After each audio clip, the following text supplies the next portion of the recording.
Hi guys, today we learn how to create photo mosaic in Photoshop. तो सबसे पहले file में जाना है और ऑटोमेट पे जाके कॉन्टैक्ट शीट 2।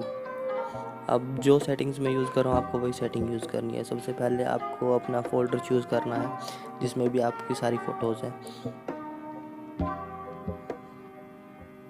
ओके, उसके बाद आपको ये सारी सेटिंग्स बिल्कुल सेम रखनी है।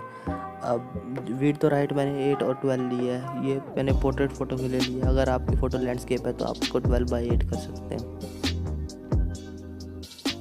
और make sure flatten all layers is uncheck. अब रोज़ और कॉलम हमेशा सेम रहेंगी। जैसे इस केस में 10 and 10 है क्योंकि मैंने 100 फ़ोटोज़ लिए हैं। अगर आपने 25 फ़ोटोज़ लिए हैं तो ये 5/5 रहेंगी। और वर्टिकल और हॉरिजॉन्टल हमेशा 0 0 रहेंगे। और इस केस में मैं रोटेट फॉर बेस्ट फिट कर रहा हूँ। अगर आपको नहीं करना तो वो आपकी चॉइस है। अब हम ओके करेंगे और हमारी सारी 100 फ़ोटोज़ लोड हो जाएंगी फ़ोटोशॉप में। अब सारी फ़ोटोज़ लोड हो जाने के बाद हम देखेंगे कि सारी फ़ोटोज़ सही है या हमें उनमें कुछ चेंजेस करने हैं। जैसे हम जूम इन करके देखते हैं तो हमें कुछ फ़ोटोज़ रोटेट करनी पड़ेंगी। तो हम मूव टूल सेलेक्ट करेंगे और उस फ़ोटो पे क्लिक करेंगे तो उसकी लेयर अपने आप सेलेक्ट हो जाएगी। तो हमें अनलिंक पे क्लिक करना है और Ctrl+T दबा के ट्रांसफॉर्म करेंगे और हम अपनी फ़ोटो को रोटेट कर लेंगे।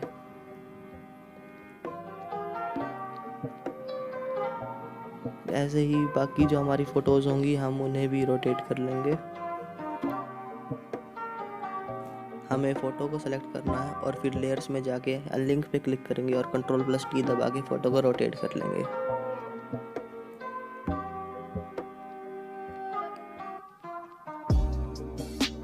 अब सारी फ़ोटोज़ रोटेट हो जाने के बाद ये कुछ ऐसा दिखेगा। अब हमें क्रॉप टूल पे जाना है और हम जूम इन करेंगे तो हमें बॉटम में एक वाइट लाइन दिखेगी। अब ये किसी भी साइड पे हो सकती है तो हमें क्रॉप टूल से इसे क्रॉप कर देना है। अब हम एडिट पे जाएंगे और डिफ़ाइन पैटर्न पे क्लिक करेंगे। अब आप इसे रीनेम करना चाहें तो कर सकते हैं और फिर ओके पे क्लिक कर देना। अब मैंने पहले से ही कर रखा है तो मैं नहीं करूँगा।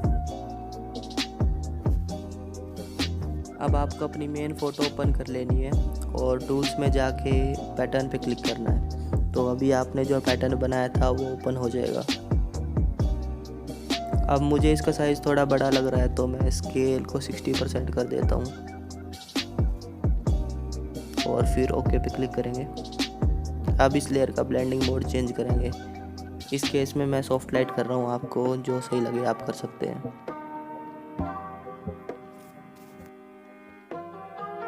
अब हम Ctrl+J प्रेस करके अपनी बैकग्राउंड लेयर की एक कॉपी बनाएंगे और फिर एडजस्टमेंट्स में जाके शेडोज़ और हाईलाइट को थोड़ा चेंज करेंगे फ़ोटो को अच्छे से ब्लेंड करने के लिए।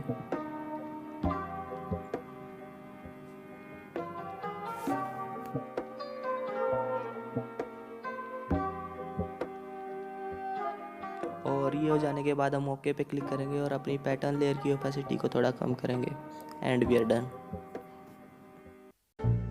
Now will make a mosaic in PicsArt. तो हम ग्रिड्स पे क्लिक करके अपनी फ़ोटोज़ को सेलेक्ट करेंगे।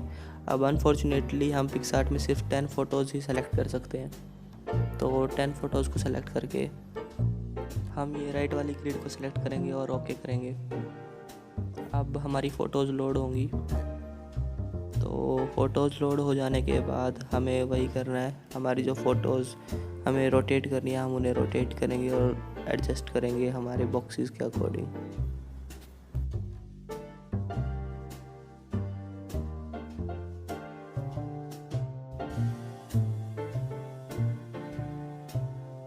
अब सारी फ़ोटोज़ एडजस्ट हो जाने के बाद हम बॉर्डर पे क्लिक करेंगे और उसका अमाउंट 0 कर देंगे। ये होने के बाद हम ओके पे क्लिक करेंगे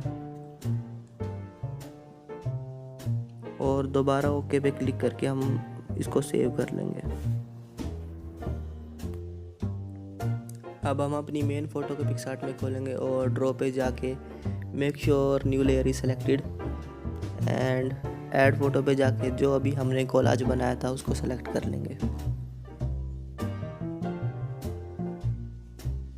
अब फ़ोटो खुलने के बाद हमें इसे स्ट्रेच करना है और पूरी फ़ोटो पे इस तरह से अप्लाई कर देना है। अब हम लेयर्स पे जाएंगे और इस लेयर को कॉपी करेंगे और फिर से ऑप्शंस में जाके ट्रांसफॉर्म करेंगे। अब कॉपी वाली लेयर को स्लाइड करके हमें इस वाली लेयर के नीचे लाना है एंड मेक श्योर कोई भी गैप ना हो दोनों के बीच में या फिर साइड्स में। अब हमें फिर से कॉपी करना है और फिर से ट्रांसफॉर्म करना है जब तक हमारी पूरी फ़ोटो कवर नहीं हो जाती। पूरी फ़ोटो कवर हो जाने के बाद हम ऑप्शंस पे जाएंगे और सारी कोलाज वाली लेयर्स को मर्ज कर देंगे। अब लेयर्स मर्ज हो जाने के बाद हम इसका ब्लेंड मोड चेंज करके ओवरले कर देंगे और थोड़ी ओपेसिटी को कम कर देंगे एंड वी आर डन।